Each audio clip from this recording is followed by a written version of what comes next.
Thierry Blanquart, qui est à côté de moi, qui est responsable d'ExoMars à l'ESA et qui est un peu le papa de Schiaparelli. Valérie Ciarletti, qui est co-directrice au Latmos, qui a conçu... C'est pas ça? C'est plus vrai. Ah, c'est plus vrai. Je ne suis pas ici à ce titre. Alors vous allez me dire, mais vous avez participé à la conception de Wisdom, qui est le radar de sol qui est sur le rover, donc qui est toujours sur Terre, mais qui va peut-être bientôt partir, et François Forget, qui est planétologue, que vous avez vu dans le film. Puisque vous avez le micro, Valérie, juste une question que m'avait posée National Geographic. Est-ce que vous arrivez à parler d'ExoMars sans pleurer? Oui. Alors, en découvrant le documentaire de François, encore une fois, je trouve que c'est superbe. Je pense qu'il a bien capturé les hauts et les bas de la mission, les joies qu'on a eues et puis les grosses déceptions. C'est vrai que j'ai trouvé ça assez dur pour moi de voir que j'étais là juste pour pleurer. Pas que, mais oui, j'arrive maintenant. Quand on s'est vu, c'était quelques jours où c'était vraiment très très récent, et c'est vrai que ça a été super dur, vous l'avez compris. Mais ça va, on s'en remet. Et puis, bon, 2028. Et puis c'est rare de voir des scientifiques qui partagent des émotions comme ça, parce qu'habituellement dans les documentaires, vous êtes très factuel, vous partagez très bien votre passion pour la science, pour l'ingénierie, pour le spatial, mais de partager aussi ce que vous avez là, parce que ça fait plusieurs années, 2 décennies même que vous êtes dessus, ouais. C'est assez rare, donc ça fait aussi du bien de voir ça. Oui, bah, ça fait du bien, si on fait du bien, tant mieux, mais honnêtement, j'aurais préféré m'en passer et partager des succès, voilà. Mais bon, c'est comme ça, je vais pas nier, c'est vrai que j'ai pleuré, j'étais pas la seule à pleurer d'ailleurs. On le voit bien, oui, non, ça ne va pas rajouter. Là. Alors justement, par rapport au succès, alors peut-être Thierry Blanquart, puisque vous êtes directement connecté à la mission ExoMars, dites-nous, elle va partir avec la NASA, et elle partira quand, cette mission? Alors, déjà, la première bonne nouvelle, je pense, c'est qu'on ait eu ce conseil ministériel qui nous a amené le budget dont nous avons besoin pour réaliser cette mission. On a eu 95% du budget, donc maintenant, on peut dire que vraiment la mission est sur les rails d'un point de vue financier. On est déjà en train de réorganiser les équipes industrielles pour repartir. On a plusieurs scénarios de mission. Effectivement, en coopération avec la NASA, on a 3 dates de lancement possibles en 2028. Différents scénarios, mais la date préférée pour le moment, ce serait novembre 2028 pour des raisons de puissance du lanceur. Donc on le note, novembre 2028, mais une petite particularité, là le voyage va durer... Alors, si on part en novembre 2028, on a un voyage qui va durer 26 mois.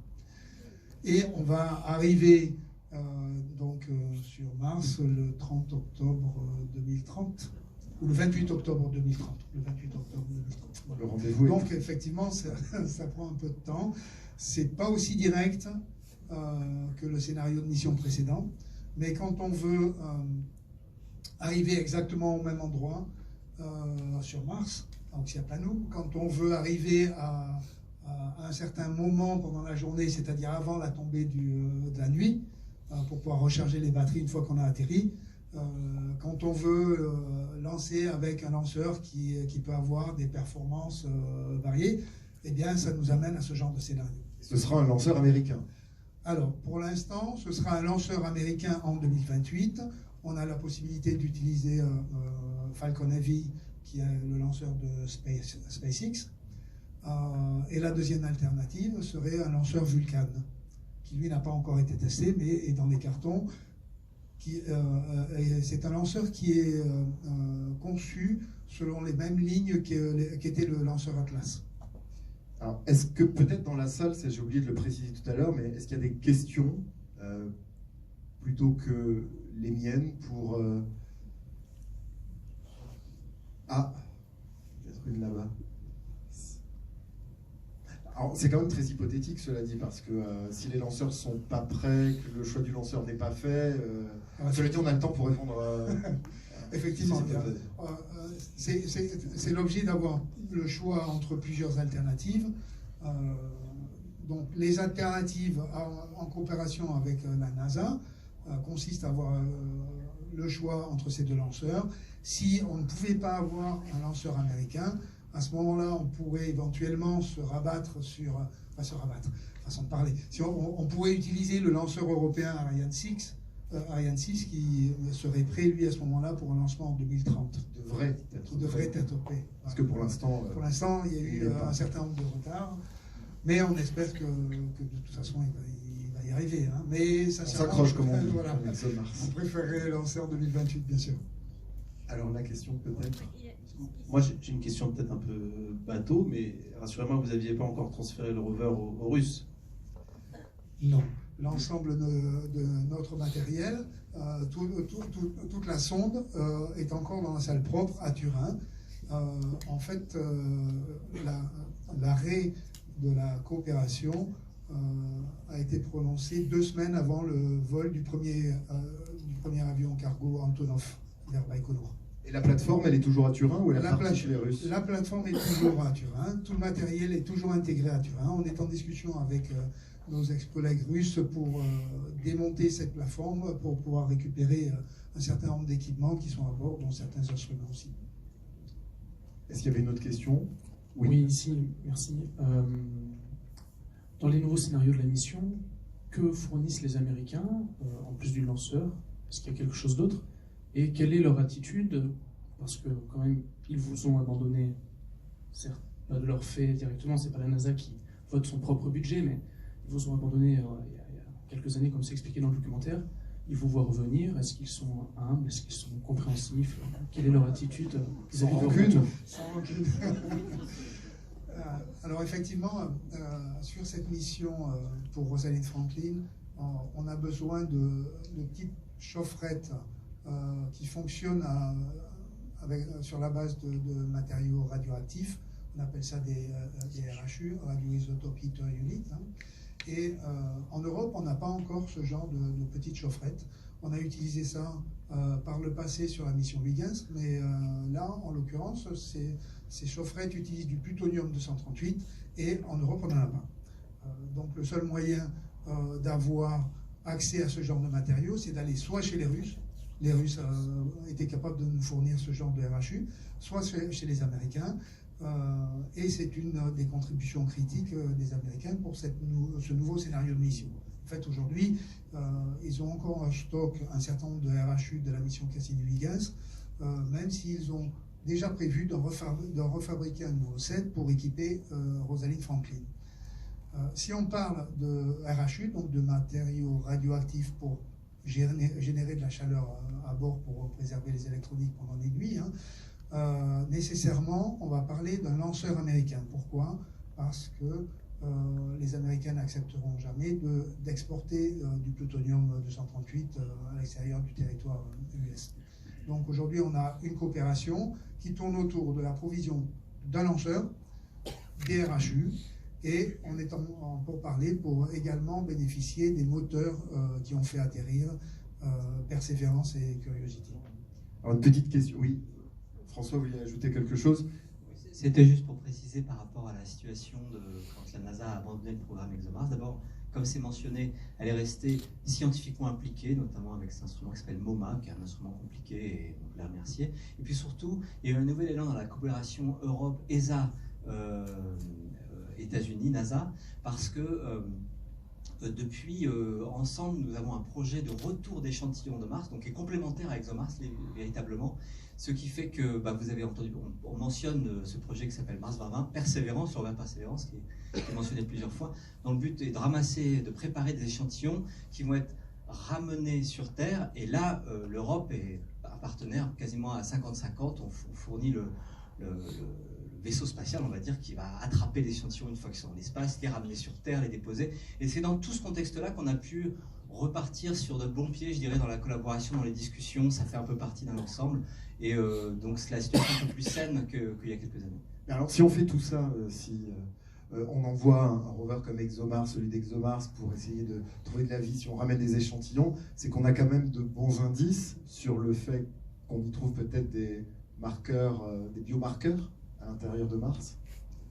C'est une bonne question. On a quelques indices. Ce qui est surtout important, les grandes découvertes de ces dernières années, c'est qu'effectivement, on a eu la preuve, la confirmation par plein de moyens différents, y compris sur place avec les rovers, qu'il y a eu, il y a 3-4 milliards d'années, une période où Mars, comme c'est montré un peu dans le film, qui était couvert de lacs et de rivières, propice à la vie. À la même époque, la vie est apparue sur Terre, donc c'est cette logique-là qui est racontée.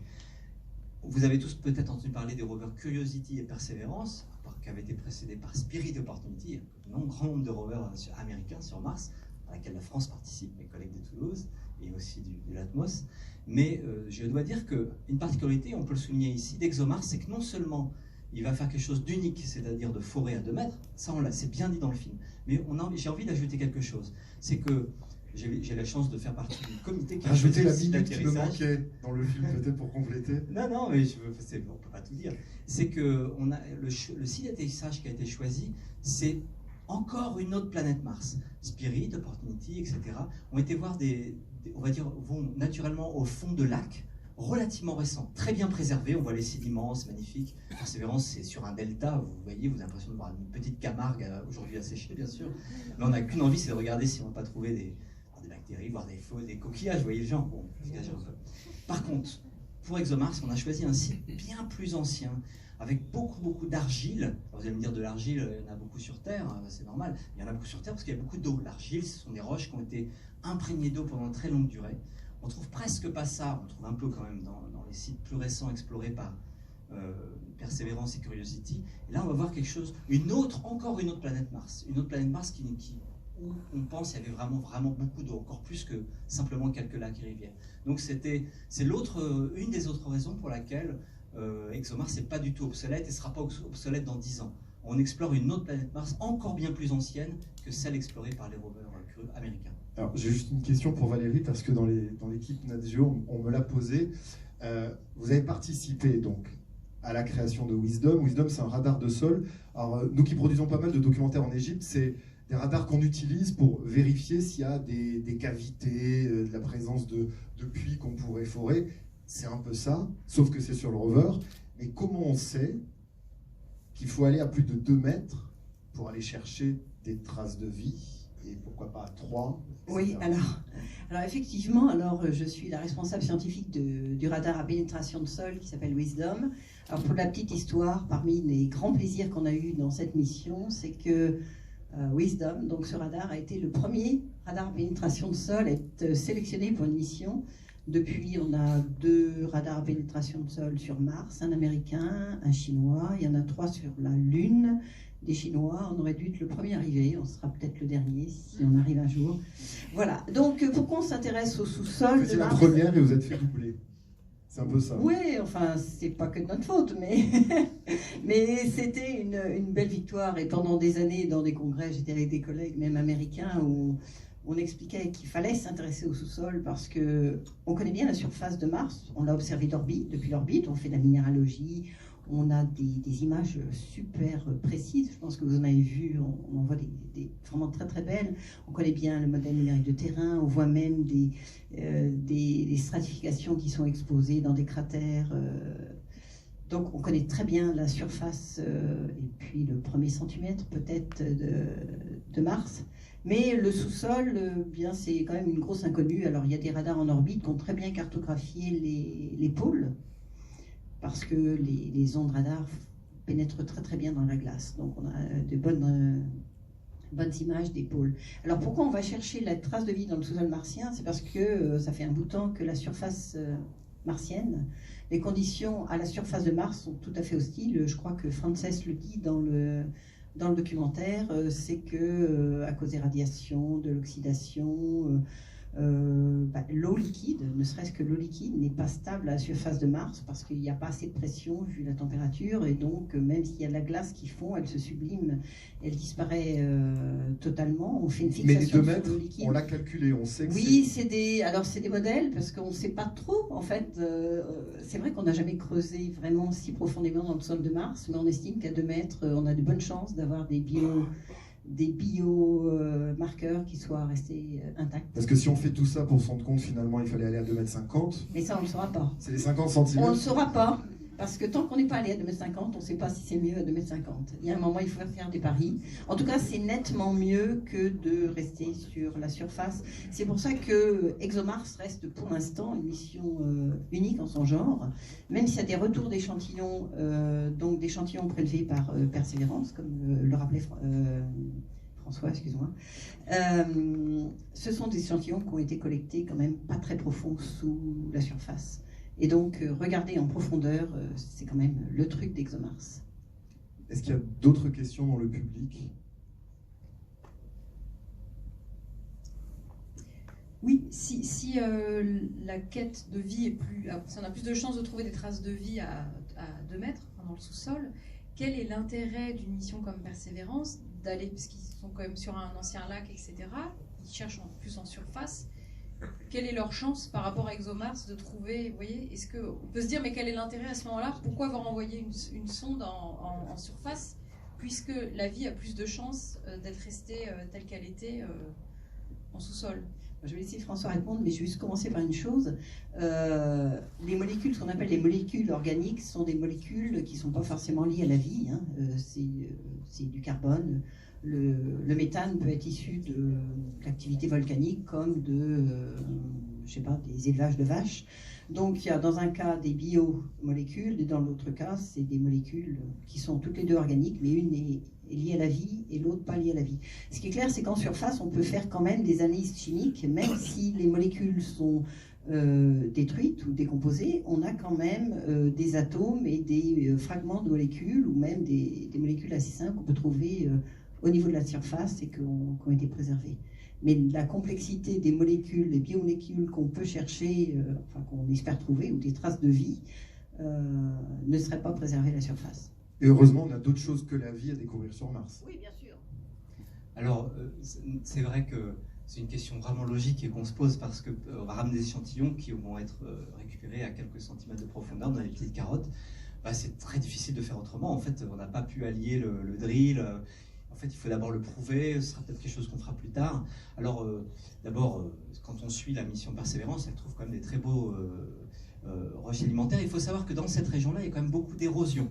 Alors, à l'échelle géologique, c'est très lent, mais ça veut dire qu'on peut parfois atteindre, et c'est ça qui était la stratégie officielle de Persévérance, donc qui ramasse échantillons, on peut parfois trouver des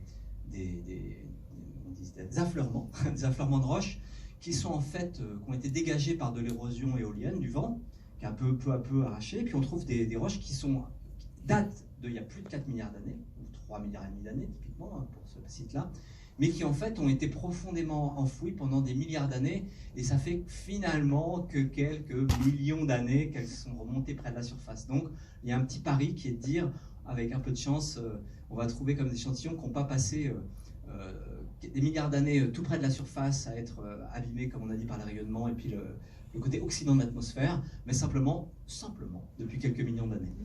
Il y avait un drone aussi sur Persévérance, hein, qui s'est envolé du rover pour faire quelques plans un peu spectaculaires de Mars. Ouais, c'était absolument un démonstrateur technologique, donc c'est assez fascinant, ça marche remarquablement bien. On pensait qu'il survivrait... il ferait juste quelques semaines de mission. En fait, il est increvable. Il se pose, il recherche les batteries, il repart. Il sert maintenant à peu près à regarder à l'avance où va aller le rover. Mais surtout, il a tellement bien fonctionné qu'il a convaincu la NASA et l'ESA, j'ajouterais, de l'utiliser pour des opérations. Alors, puisqu'on parle de retour d'échantillons, finalement, à l'origine, dans le projet de retour d'échantillons, il devait y avoir un atterrisseur qui porte une grosse fusée, qui va ramener l'échantillon dans l'espace, d'accord? Mais il faut aussi aller récupérer les échantillons qui ont été ramassés par le fameux Persévérance, qui est là-bas depuis 2021. Eh bien, à l'origine, il devait y avoir un petit rover européen, qu'on appelait le Fetch Rover, dans notre jargon, qui était complètement fait. Et puis finalement, c'était compliqué de faire tout en même temps, et ce Fetch Rover a été abandonné. Bonne nouvelle pour ExoMars, c'est pour ça que j'en parle, puisque ça a libéré des ressources pour qu'on puisse finalement réinvestir cela et maintenir le projet ExoMars. Mais par quoi est-il remplacé, ce Fetch Rover? Par 2 petits hélicoptères. Comme chez Amazon. Qui vont pas seulement se balader comme fait Ingenuity, le nom du petit hélicoptère, mais ils vont avoir une petite pince, un petit système, ils vont se poser, ramasser l'échantillon et les ramener à la petite fusée qui va ramener ça dans l'espace. Donc cet hélicoptère joue un rôle pour le retour d'échantillons et même pour ExoMars finalement. Il remplace le petit rover européen et qui nous permet de faire ExoMars finalement, de prolonger ExoMars à la place. Merci, allez sur le petit hélicoptère. Bon, voilà, alors, s'il n'y a pas d'autres questions, non. Moi, pardon François, j'aurais une petite question pour toi. Oui. Dans le documentaire, on comprend que la collaboration avec la Russie n'a pas toujours été simple. Est-ce qu'il en a été de même pour toi pour la production du documentaire? Avec la Russie? Oui, avec Russie. Ah, pour la partie tournage en Russie, On est entre nous, hein, t'inquiète pas. ça n'a pas été compliqué, en fait. Ça a été long, fastidieux, mais on est arrivé, je crois, au bon moment. C'était assez calme quand on a fait ce tournage, donc effectivement, on a dû. Le problème avec la Russie, c'est que c'est pas forcément très bien organisé, donc on s'adresse à des personnes qui n'ont pas le pouvoir, qui nous renvoient vers d'autres. Ça prend un temps fou, ça a pris 1 an pour avoir une petite autorisation, mais qui ne nous convenait pas, donc on a dû continuer, etc. Et heureusement, en plus, on avait quand même ce qu'on appelle un fixeur, une personne qui est basée sur place, qui nous a beaucoup arrangé des rendez-vous. Donc non, bien sûr, c'est pas aussi fluide que ce qu'on a pu faire dans le reste du monde par rapport à ExoMars, mais on a pu tourner. Voilà. Et par ailleurs, Korablev n'a pas la langue dans sa poche, hein. Il parle des difficultés de collaboration entre différentes cultures, mais il le dit, voilà. Et c'est quand même intéressant parce que je pensais au départ qu'il ne parlerait absolument pas de ces difficultés-là. Il l'a fait et il a plutôt été honnête. Je voudrais ajouter, parce que dans le film, on voit bien que, notamment entre les industries, Thales, Aboshkin, etc., je ne vais pas mentionner, il y a des difficultés, ESA, Roscosmos aussi, mais au niveau scientifique, je dois insister que ça se passe bien, ça s'est bien passé. Et par exemple, on voit Oleg Korablev, hein, c'est le premier, je crois que c'est le seul russe qu'on voit dans le documentaire. Autant il y a une culture du secret, justement, au niveau industriel, au niveau agence spatiale, avec qui on, je vais pas dire, collabore, non affreux, enfin on continue à travailler. Si je qualifiais son travail, c'est d'abord ils sont super forts, très intelligents, et ils sont honnêtes et très sincères, plus que des collègues européens, ce qui est une surprise, qui a été une surprise pour moi. Là, je parle surtout de la collaboration autour du 13 Gas Orbiter, sur lequel il y a un gros instrument russe, sur lequel je travaille, et franchement, c'est l'image inverse de ce qu'on peut imaginer, le côté slave secret. Là, c'est au contraire grande honnêteté intellectuelle, une certaine humilité, tout en étant très très fort. Donc, il y a les deux. Il y a vraiment les deux. C'est un ensemble. Tout le monde parle toujours de ça, cette dualité slave-russe. Et ben, c'est une réalité quand on le vit au quotidien. Merci. Est-ce que vous voudriez ajouter peut-être tous les trois, Valérie ou Thierry, quelque chose sur ExoMars? Vous serez vraiment à la retraite en 2030? 2030, ouais. Ouais, je crois. Vous suivrez. Ah oui, bien sûr, non mais c'est pas possible, parce que effectivement j'étais à l'origine de la proposition de ce radar, donc, mais je ne serai plus... Non. Thierry, donc vous ne serez pas à la retraite encore? Non, si, Si, aussi, ouais, oui. Oui. Oui, mais moi c'est très bientôt, très bientôt. Ah oui, donc ouais, c'est encore tout autant émouvant que pour Valérie. Ces derniers mois, je les ai passés à remonter une nouvelle équipe, jeune, pleine de vigueur. En fait, c'est une super équipe. Ils sont en train de démarrer maintenant. Et en fait, depuis le début, je dois dire que ça a quand même été une équipe qui est restée très soudée, très persévérante, qui a toujours su aborder les difficultés. On a recommencé. Puis là, ça continue finalement. Et un nouveau scénario, une nouvelle coopération. Bon, comme François le disait, il y a une certaine motivation de la part de la NASA cette fois-ci de coopérer avec nous. Le fait qu'il n'ait plus à s'occuper du lancement du Sample Fetch Rover leur permet de débloquer des fonds pour lancer ExoMars. Mais là, vous passez la main. Mais là, je passe la main.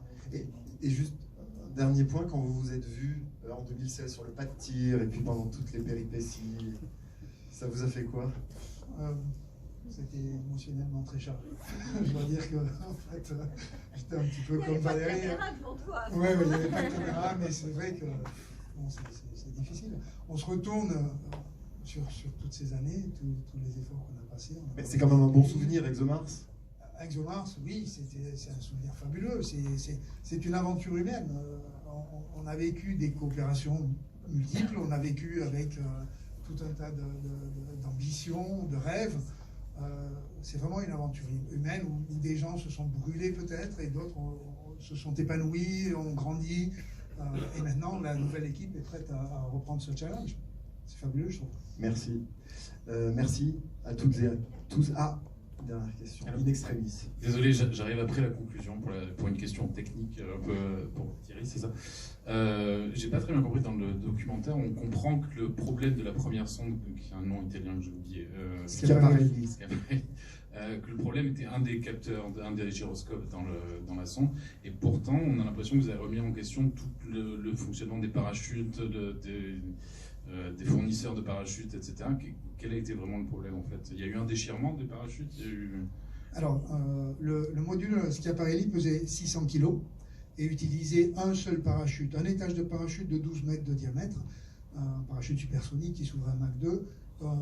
Le module de descente qui emportait le rover Rosalind Franklin, lui, pèse 2 tonnes. Ça nous a amené à avoir un système de parachute double. En réalité, on a 4 parachutes, 2 parachutes principaux et 2 petits pilotes. Pour poser 2 tonnes, on a eu besoin de faire appel à un parachute supersonique de 15 mètres de diamètre et le deuxième qui est subsonique qui fait 35 mètres de diamètre. Donc effectivement, ce sont des systèmes différents. Les conditions de test ou d'utilisation de ces parachutes étaient également différentes. C'est pour ça qu'on a été amené à faire beaucoup plus de tests et on a rencontré pas mal de difficultés pendant ces tests. Effectivement. Merci. Donc je crois que c'est le moment de trinquer. Merci à tous.